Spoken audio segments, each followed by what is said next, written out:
All right, we are going to try this again this morning. Good morning and welcome to the Chronic Pain Call-In Show.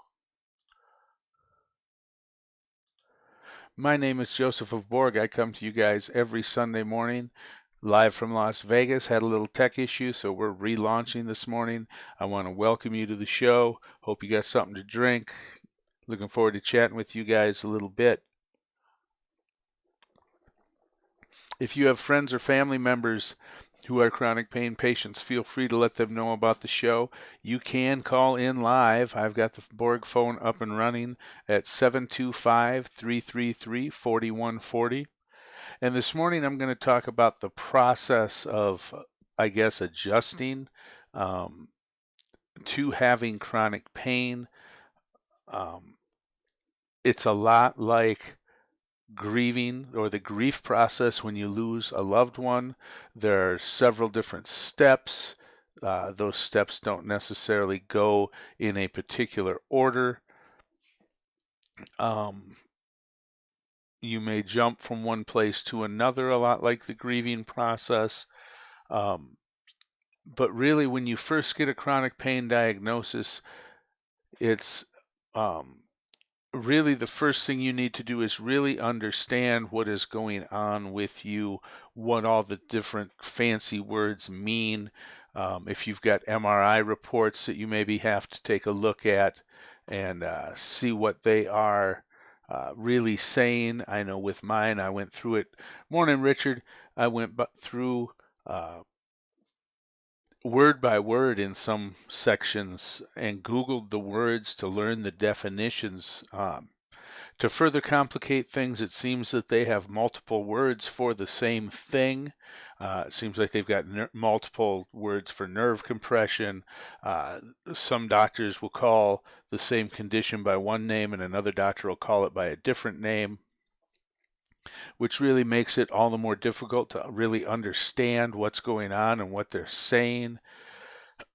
um, But getting an understanding of what your condition is, what your specific problem is, and becoming as knowledgeable about your situation as possible, I really believe is the first step towards making progress with it. Because the more you understand and know about your condition, the more and the better you are able to advocate for yourself. Because if you have chronic pain and you're trying to navigate the insurance and the medical uh, systems, you're going to probably become your own best advocate. Nobody cares about your condition as much as you do.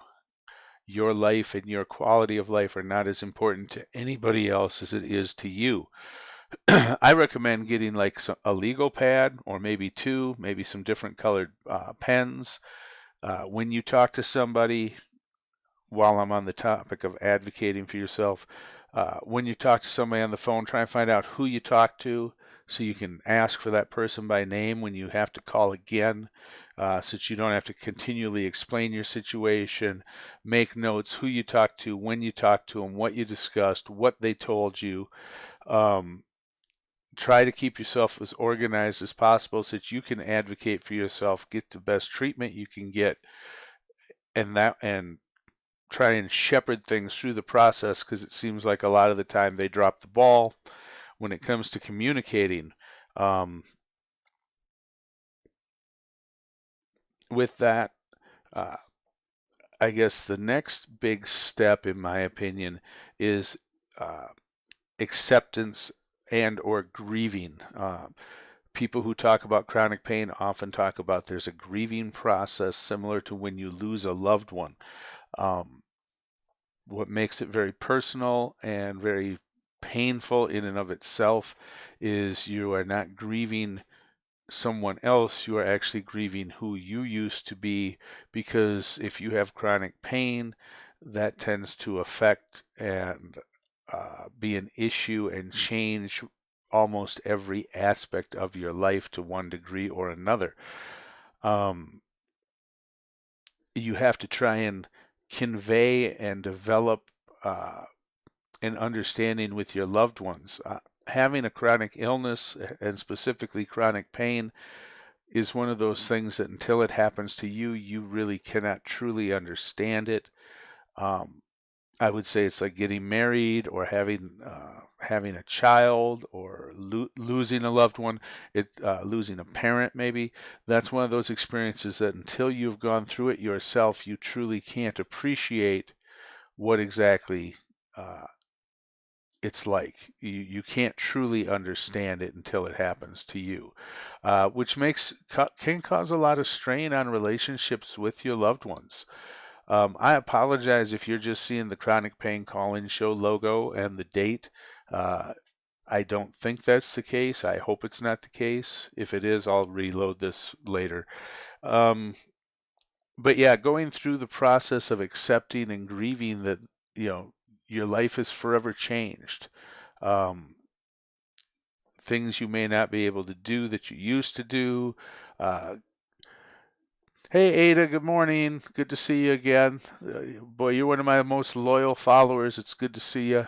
I really appreciate you coming in every Sunday and making time. Um, Once you accept your situation, and for lack of a better term, make your peace with it, doesn't necessarily mean you're not going to ever backslide. I don't even want to use backslide because that infers it's a failure. Take a step back because sometimes in life you have to take a step back to take steps forward. Um, Once you make an acceptance uh, of your situation, I think that's when you can really start to champion your own life again. Um, Richard, I'm going to read your chat in just a minute, so I'll finish this point and then I'll take a look over there in the window. I'm glad to see the chat's working this morning. Um, Once you reach a certain level of acceptance, then I believe you can begin to move on and manage and adapt, and you're not going to necessarily be healed, so I don't want to use the term overcome, but you can have a life that isn't just focused on your pain. And I know that sounds difficult for some of you who are early on in the mission or the journey of having chronic pain, but I do believe that really is possible. I'm going to take a minute and look. Let's see, Richard.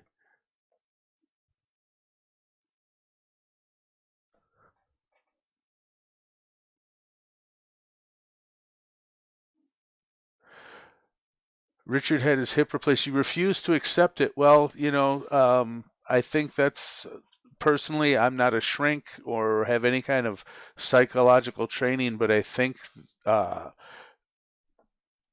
there's an element of denial that we all go through. But I think at some point you have to make your peace with it. That this is, you're going to reach your maximum improvement at some point. What that point's going to be, I have no way of knowing, but at some point when you've reached your maximum improvement, this is your new life. This is where you're at. Um, and what I was going to speak to was that doesn't mean you're never going to have a pity party or be pissed about it or take that step back into a bit of the grieving process. I found it really empowering for me personally. I get that you fight it. I was there once upon a time, so I'm not judging you. I see it in the chat there. I get it. Believe me, I get it. But it's a lot like if you lose a limb, you can be in denial that you've lost that limb for a while, but at some point you have to carry on. And you have to accept that these may be your new limitations. Our lives change all the time. We maybe get married or divorced or have a child. You you have to adapt and overcome and change uh, sometimes every aspect of your life. I was really empowered when I was reading about Christopher Reeves and the fact that even years after he was paralyzed, there were times in the morning he would cry for 20 minutes because I get it. It's not fair. It's not right. You don't deserve this. It's not your fault. And that, but at some point you either wallow in it or you kind of get up and pick yourself off and decide and become determined to have the best life you can in spite of your limitations and the changes you've gone to.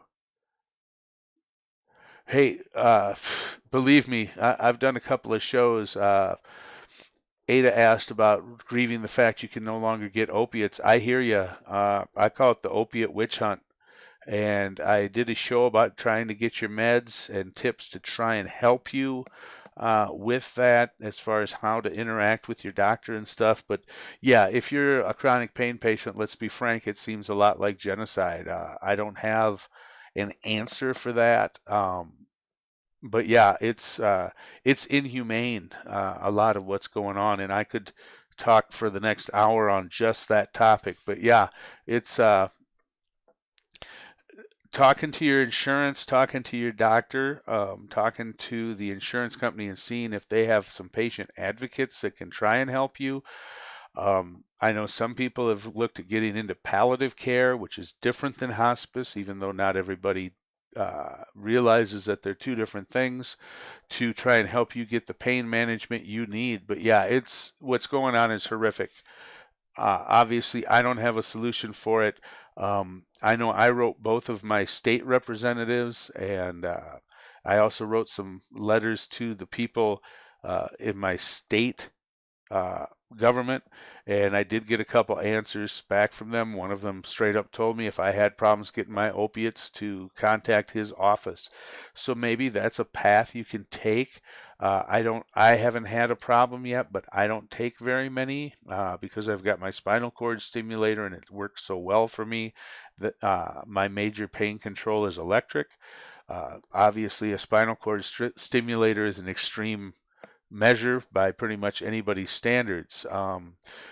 So I'm not saying that's good for everybody, but you might want to reach out to some government officials in hopes that maybe they can help you, point you in a direction. Maybe you need to talk to some other doctors. If you're in a rural area and your doctor selection is limited, obviously that's a huge problem. Um, hey, can somebody give me a thumbs up if you can, if you are seeing me live, give me a thumbs up because on my preview it's just showing the chronic pain call-in banner, and I hope that's not the case. Like I said, if so, I'll have to go in and edit it and re-upload it after the fact. But yeah, the opiate witch hunt is, I use it as an example to people who want the government involved in healthcare. The least It's my opinion that the fewer people there are between you and your doctor, uh, it's your life, it's your body, and that's my political belief. At the end of the day, if you don't command and have the final authority over your own body, then I don't believe you can be free. But I'm not going to get off on a terrible rant about that. But really, the fewer people that have an input between you and your doctor's relationship, I think the better off you are. Of course, these days it can be very tough to have a relationship with a doctor because they're in and out.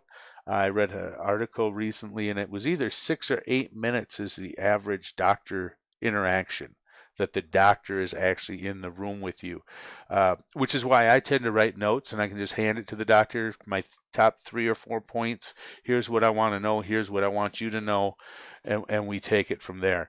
But yeah, I don't have a good answer for that. I wish I did. I wish I knew because I've lost a lot of people I care about in the last year or so to their own hand because their pain meds were taken away, and that's one of the reasons I really started doing videos to try and encourage other people to reach out and avoid the isolation that can lead to depression, which obviously can lead to uh, choices like taking your own life. Um, if we can build meaningful relationships digitally, I think we can fight that isolation because I really do believe that's a life and death uh, issue, cut and dried. I really do believe that. Back to my notes about the process when you first find out if your chronic pain is bad enough or if your condition deteriorates enough, at some point you're probably going to leave your profession. I know one of the most difficult decisions I've ever made in my life was to pull the trigger on leaving the workforce once and for all. Um, it really took my wife coming to me and saying, "Look, you're coming home in tears uh, daily. You can't go on like this." And we, especially in Western society, And I dare say, even especially as men, if we are not working, our identity is so tightly tied to that that it can be a huge stumbling block. And again, another big piece, another big thing to have to swallow and make your peace with. Um, when you meet somebody in the first 3 to 5 questions they're going to ask you 90% of the time is, so what do you do? I tell them I make videos now that about chronic pain, but um, at some point you may have to leave the workforce. I was literally finally forced with the, excuse me, I was finally confronted with I needed to quit working or risk paralysis. Uh, so that was kind of cut and dried. My wife told me she would rather have me walk around a trailer than push me around a mansion, and that the time had come. Now, when you leave work, that brings me to my next point is if you have to leave the workforce, the next step I believe is finding some kind of purpose. Obviously, I make videos. I've been part of the online chronic pain community ever since there's been a chronic pain community. Um, whether that's if you're able to do some volunteer work, if you're able to do some maybe you do fundraising for your church. I don't know what you are able to do given your situation or what your interests are, but I believe finding some type of purpose to replace the self identity that we get from our employment uh, is really a vital step. If you can find something to do, whether that's like with the opiate witch hunt going on, maybe you become politically active and you write letters and make phone calls. Maybe you uh, volunteer and take phone calls from a crisis line. Um, maybe you make videos too. If you want to do something like that, reach out to me. I would be happy to help any of you start uh, making videos, or if you've got your story you want to share, I would be more than happy to do like a Zoom phone call, video call, and then help you get your story out there. Um, there's millions of us. There's no reason we can't network and support each other like so many other groups do. Uh, and I feel very strongly about that. I think one of the greatest things we can do to have a good quality of life is network, because we all used to do something professionally as a rule, and a lot of us, we may not be able to do it reliably. Richard, I'm glad to hear that the subject really hits home. I try to make meaningful content. It's tough because I'm a one-man show, and I don't think a lot of people appreciate how it's difficult to talk to you guys, think about what I want to say, and I try not to go from a script because I want to keep it very real. So I really consider that a huge compliment that it's hitting home with you today. But you have to find some kind of purpose. You have to celebrate also. I didn't have this in my notes, but it's really true. You have to celebrate your little victories. This actually chokes me up a little bit to talk about it, but I got to go there and be real with you guys, or what's the point of me being on here? I celebrated the fact that even when my back pain was at its worst, even in the worst condition I've ever been in, I never had to crawl to get to the bathroom. I know that may sound trivial and it may sound like I'm setting the bar extremely low, but there were days where I had all I could do to get out of bed enough to eat and use the bathroom, and I would tell myself, hey, at least I'm not having to crawl to go take a piss. Okay? And I hung on to that. And yes, it may be trivial, and yes, it may be setting the bar low, but if you focus just on the can'ts and you don't focus on any of the things you can do or anything as a victory, it becomes very easy and very natural to become depressed very quickly. I mean, you have to, with every aspect of life, I believe we have to celebrate those things that we can celebrate. Um, to have the best life that we can. Um, find those little victories. You know, it's just like when you do a huge project, either for work or for school or in your maybe you do DIY or something you do for your employment. If you're looking at a huge obstacle, which obviously chronic pain is, if you can celebrate your little victories along the way, it gives you something to hold on to. I know when my kids would be looking at a huge project from school and they'd be overwhelmed with how they were going to, put this project together, I would tell them that you can eat an elephant if you take small bites. Let's see, Richard makes custom jewelry.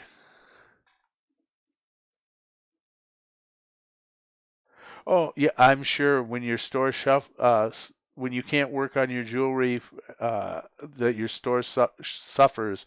If you want to reach out to me, you can either send me a message through Facebook or you can email me at josephofborg@gmail.com, BORG, Joseph of Borg, like the Star Trek characters. I would be happy to do what I can to help promote your store. That goes back to the networking issue. I would really like to see those of us in the chronic pain community support and promote each other. I'm always reaching out to other video creators because I would like to, collaborate with them. I've got I don't have it with me because I don't like to drink coffee through a straw, but one of my viewers makes custom tumblers, and she made me a gorgeous tumbler with it's got the Rasta lion on one side, since if I had to pick a faith, I identify as Rasta, and One Love on the back. It's got a beautiful blue glitter finish. Glitter doesn't do it justice. It's much more like a gold flake, like a bass boat. It's really. I was really touched that she would do that for me. But yeah, finding the purpose, developing relationships was the next point I had here, and I've kind of beat on that already. Where, developing relationships, we have the technology of the internet that wasn't available just a generation ago. And I first realized that I could really develop meaningful relationships digitally. Um, oh, thanks, Carol. Yeah, I love my tumbler. I'm sure I'll be using it again. I live in Vegas, so I got to get plenty of water. Um, I realized, and it really came home to me, that we could develop meaningful relationships through the internet when the opiate witch hunt came around, and people I knew through the internet, or as I refer to it, I knew them digitally, uh, quite frankly, killed themselves. And I found myself grieving for these people I had never physically met in real life, which told me if I could grieve these people I had never physically met, then that means we had meaningful relationships. It wasn't some shallow thing just because it was online. So, since many of us, including myself, are very limited in how much we can go out, we can virtually engage through video chat. I believe amazing things are going to be coming in the virtual reality world. Um, but you have to reach out and communicate with other people. When you're having a tough time and struggling, to have some people that you can reach out to who do understand, because your spouse probably doesn't understand because they don't have chronic pain. They're not dealing with the situation. Um, so to have a support network of like individuals, um, what just came to my mind is look how AA, Alcoholics Anonymous, does it. You have a group of people who have a shared experience and a shared medical challenge, um, that can talk to each other, who can relate to each other. They have sponsors so that if when you're struggling, you have someone you can call. And I think I don't have the technical knowledge or the experience in organization, but I think putting something like that together, at one time I really had the idea of having a chat room that you could just log into anytime you wanted to find other people with chronic pain to talk with. For lack of a better term, a chronic pain support center, if you will. And if you watch this and you've got the tech know-how and the organizational skills that, and you would like to advise me or help me set something like that up, again, reach out to me. I've been blessed with this little bit of a platform and the couple of Facebook groups that I run online, and I would be more than happy to turn around and engage with you, either be a blessing to you to help you get it put together and promote it, or if you would want to try and help me put something like that together, I think that could be phenomenal, in the same way that it helps people who have chemical dependency issues. Um, so once you've made your peace or accepted your new reality, and you find some purpose and develop some relationships, and like I said, everybody might do these in different orders, I think there comes a point where you can embrace the new you. Um, and that may sound overly simplistic, and I'm not trying to be dismissive of our situation. But in reality, it's kind of like people who get lost in the woods. You know, if you and a friend get lost in the woods, you can spend all your time arguing over how you got lost and whose fault it is, or you can spend your time planning where you're going to go from here. Um, and I think embracing your new situation and trying to find the positive, which may be very difficult. Now, for me personally, again, I can only share my personal experience, and testimony about how I do it. That doesn't mean I'm the only one who has the solution or my solution is right for everybody, obviously, but I honestly, I get messages and comments at least a couple times a week from somebody who tells me how much I've helped them, I've changed their life, specifically in the spinal cord stimulator community, where I have a Facebook group for that, just for people who are looking at that to shepherd them through the process since it's such a unique surgical procedure. Um, I would not have a format, and I would not be able to positively impact, not to be a braggart, the hundreds of people who have contacted me if I didn't have my condition. Do I want my condition? Am I glad I have my condition? I'm not going to go so far as to say I'm glad I've got it, but I have been able to impact and be a light in dark places and help other people, far more people than I ever could have when I was healthy. Um, so I look at that as every cloud's got a silver lining is the common phrase. I look at it as God uses everything for good. There's two sides to every coin. However you want to look at it, um, you know, at the end of the day, I believe once you get through most of these, you only really have two options at the end. You can get better, and I don't mean that you're going to be healed necessarily or your pain's going to go away, but your quality of life can get better rather than sitting in the pity pool, that we all visit from now and then. Hey, I have pity parties now still. Sometimes it's just me and Ben and Jerry. Okay, they call it comfort food for a reason. Um, but to wallow in it and focus entirely on it, um, and just feel sorry for yourself becomes a very ugly, lonely place very quickly. So you can basically either get bitter or you can get better. Now, early on in my pain journey, my wife had told me, she goes, I can deal with all of this, but want, I really hope you don't turn bitter about it because, again, it's not fair. It's not right. I don't deserve this. Nobody deserves this. But here you are in spite of all that. All kinds of things happen that we don't deserve, both good and bad. Um, I live in mortal fear that I'll live long enough to get everything I deserve on the negative. Okay. Because I'm a long ways from a perfect human. But I think at some point you have to try and make the conscious decision that you want to have the best quality of life you can. Um, and those are pretty much my notes. Those are pretty much the steps that I came up with. Um, and I guess I'm trying to live the example. I come on Sunday mornings, quite frankly, because I'm no longer able to go sit through a church service, even though my church is only about a mile from me.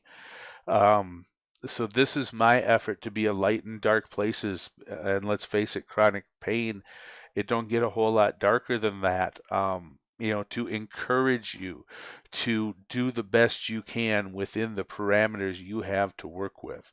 Um, and that really is pretty much all I've got for my notes. I'm going to go over here and take another look um, at the comments.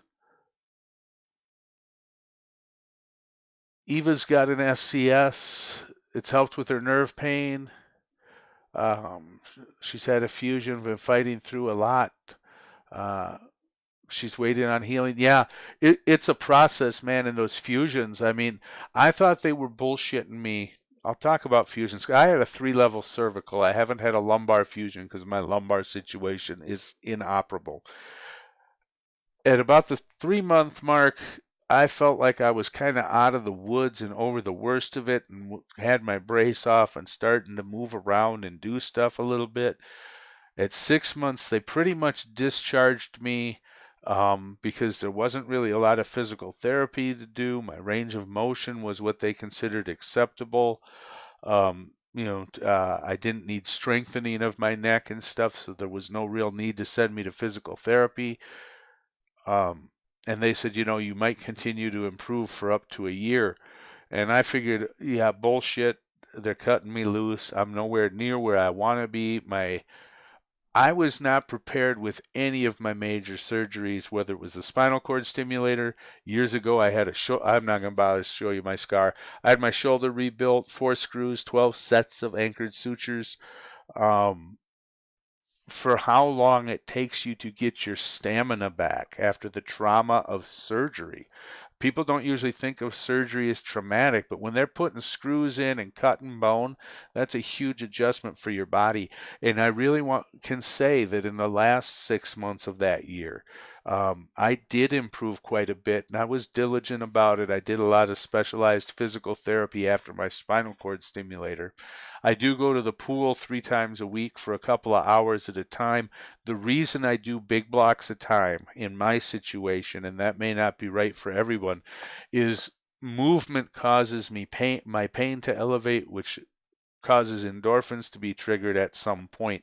I can only liken it to the runner's high that I've heard about. I don't really know that, haven't experienced it because I don't run. If you see me running, you probably want to start running too. Um, but after 15, 20 minutes in the pool trying to move uh, around as much as possible, and I can do so much more in the 0G of the water than I can do on land. Plus, it helps your heart and lungs work better because of the pressure from the water. Um, I start to get queasy, so I usually just have a sport shake for breakfast when I'm going to the pool, so my stomach's pretty empty because I get queasy and nauseous from the endorphins and the adrenaline. But then I reach a point where they do mask my pain for a while. I find that goes about an hour and a half to 2 hours, and then the pain comes thundering back. Now, why would I do that over and over? Is because if I don't go to the pool and I don't move around between the loss of muscle mass, the loss of range of motion, and my pain gets worse if I just lay in bed. So at the end of 2 or 3 weeks, I start having trouble just walking around and moving around the house.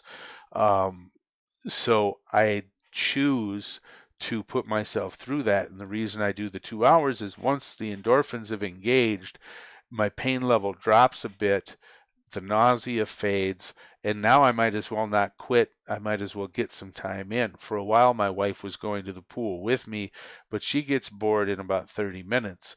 And after I and at 30 minutes I'm just getting over being nauseous. I don't want to quit now. I went through all this pain to get to the point where I'm in the zone, for lack of a better term. Now I need to get the most out of that time in the zone, and then if I got to stop somewhere, pick up a prescription or something on the way home, I do that quick, and then I can get back in bed before the pain really roars back and I lay down for a few hours. That's usually when I charge my implant, or I'll read or listen to music. uh, it's how I manage it. But staying as mobile as possible, I have found, for me, is a huge thing. Let me see what else we got here in the chat.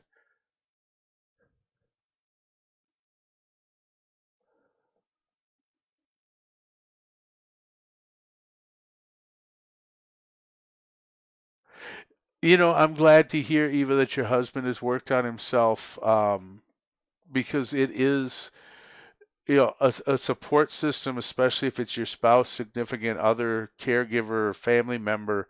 They're a huge asset, and it is difficult for them. And let's be clear, I think they have to grieve the old you too, because maybe you can't go out, maybe you did ballroom dancing or hiking or whatever, and you're not able to do that anymore. And coming to terms with that is really difficult. Um,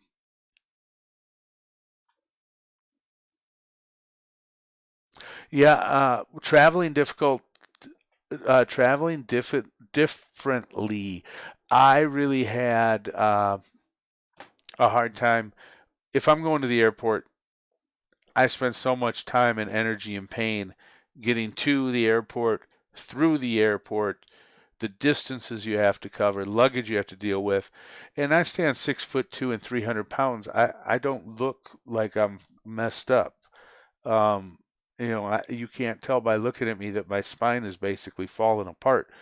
Um, it was a huge thing for me to get the handicap services where they wheel you to the gate and wheel you around, especially when my wife has to help wheel me, because she's obviously much smaller than I am, and she has to help wheel me around the airport if my arms get tired from trying to wheel myself.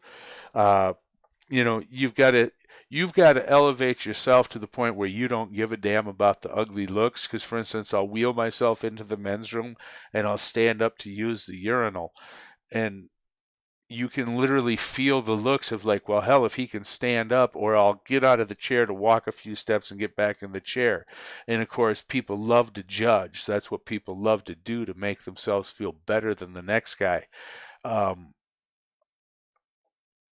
they judge, well, if he can get up and walk, why is he in the chair? Oh, he's just lazy. I mean, I've had people literally berate me for using handicap parking, to the point that I now carry images of my spine on my cell phone, because if they start popping off, I tell them, look, I understand, I hear you, and I try to make the conscious decision to take it as an opportunity to teach someone, rather than just be pissed off and respond in kind, and escalate the situation. That, look, I know I look perfectly normal, but there's millions of us who look perfectly normal and are a mess. And here's my spine, and when they see the holes in my vertebra and stuff, they change their tune quickly. Um, so I try. And on some of my bad days, I'm not successful, as viewing it as an opportunity to be an ambassador for other people who have invisible illnesses. Let's see. Yeah, age 47. Ironically, that's about the time I had problems. I got my, let's see, I'm 52, and I got my implant, which really helped me until my cervical spines took me out of the workforce. Cervical spine issues took me out of the workforce for good. Um, so I can relate. It is tough, especially when you're not ready to retire. I was a casino dealer, and I loved my job. It was what some kids grow up, they want to play center field for the Yankees or be an astronaut. I wanted to be a casino dealer from the time I was 11 years old. So yeah, it was crushing when I finally had to leave the workforce. Uh, Carol says she thinks her kids are more compassionate. You know, I think that's great, and I think it's good that you can uh, acknowledge that, because I think a lot of people focus just on how much their kids are missing out or how much their kids' lives have changed. Um, you know, and I don't think they realize the lessons their kids can learn. And that goes a lot back to the bitter or better. You know, if you're open with your kids about your condition and what's going on and teach them about it, you know, whatever's appropriate for their age, I think there's some very valuable lessons they can have from having a family member that struggles with chronic pain or is disabled. Um, Richard got back to work in 2 weeks from a hip replacement, dude. That's impressive. Congratulations on that. That's huge. Very few people I know do that well. Um, Eva also says her kids are much more, her girls are much more compassionate and empathetic young women. Yeah, you know, that goes back to the two sides to every coin. You know, I'm not trying to be trying to convert anybody, but yeah, I believe God uses everything for good, especially if we look for ways to use our situation and our challenges and our adversities to good. So I really don't have too much else this morning. It looks like we've had 4 or 5 viewers at one point, which, hey, you know, oh, we're back up to 5. I'm thrilled that you guys would take the time. I'm really humbled and flattered that you would take the time to join me on Sunday mornings. I know Sunday mornings don't work for everybody. I'm really hitting the limit here of how long I can sit in one place. Uh, and I try not to get up and leave you guys with a "I'll be back" screen so I can walk around. So I'm going to have to head out here soon. But I am humbled and honored that you would spend the time to visit with me on Sunday mornings. Please, if you are watching this, leave a comment, hit the thumbs up, thumbs down, whatever. The more engagements I get, the easier it becomes for people to find this information, especially those that need it. Um, again, networking, communicating, I think are literally a life and death issue for most of us. I saw a little like go up, so thanks for that. Um, Hey, you guys are more than welcome. And thank you, Richard, for the kind words. That great show today. Like I said, I try to come up with relevant topics and keep it real. So, with that, I'm not going to blather on too much more because I'm afraid I'm going to start going completely wandering with my topic and conversation. But I do appreciate you guys. I appreciate that you show up to do this. Some of you are here every Sunday morning I'm on, and it means the world to me to know that I'm getting out there. Hey, Jenny, you just signed on. I'm just getting ready to leave, but I really appreciate you joining us too. Um, I don't know how else to reach out, so I'm going to keep plugging away and doing this. I have already talked to my wife that I'm committed to this project to the point that when I am in bed permanently, which is coming, because my long-term prognosis is full C4 paralysis. So think Christopher Reeves, for example. I will be doing this show from bed if I have to. So we're going to take the plane all the way into the cliff. However, this all winds down for me as I continue my pain journey. Uh, I'm going to keep doing it. So, again, share this with people who you believe might benefit from it. If you've got questions, if you've got topic suggestions, I want to talk about things and address issues that matter to you. So if you've got a suggestion, put it in the chat. Um, Thanks, Eva. You can you can call the Borg phone even when I'm not on live and leave a message. I probably only pick them up a couple of times a week, but you can communicate with me that way if verbal is easiest for you. If you want to leave a suggestion for a topic or a question in the comments, Help me help you. I know that sounds trite, but I really do want to know what you guys want to know.